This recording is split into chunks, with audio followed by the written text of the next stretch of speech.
নমস্কার, আমার YouTube channel. এই দেখো, তোমাদেরকে দেখাচ্ছি আজকে আরেকটি ভিডিও। তো দেখো কীভাবে বৃষ্টি পড়ছে, দেখেছো? দেখো মাথায় বৃষ্টি পড়ছে, বন্ধ হওয়ার নামই নেই। এই যে দেখো, আজকে 5-6 দিন যাবৎ এই একভাবে বৃষ্টি পড়ে যাচ্ছে।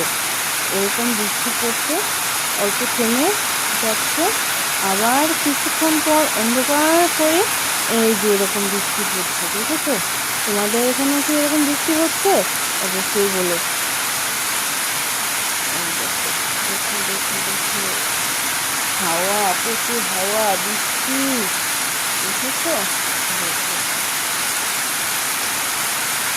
এরকম বৃষ্টি পড়ে থাকলে খুব অসুবিধা হয়, কারণ স্কুলে যাওয়া আসা খুব অসুবিধা হয়ে যায়। ছাতা নিলে কি হবে? ছাতা নিলেও কাপড় ভিজে যায়। এরকম মশাল বৃষ্টিতে বাইরে বের হওয়া যায়? যায় না তো, কিন্তু উপায় নাই, বাইরে তো যেতেই হবে, কাজ তো করতেই হবে, তাই না? স্কুল টিউশন এগুলো তো বন্ধ দিলে হবে না। সবাই ভালো থাকো, সুস্থ থাকো।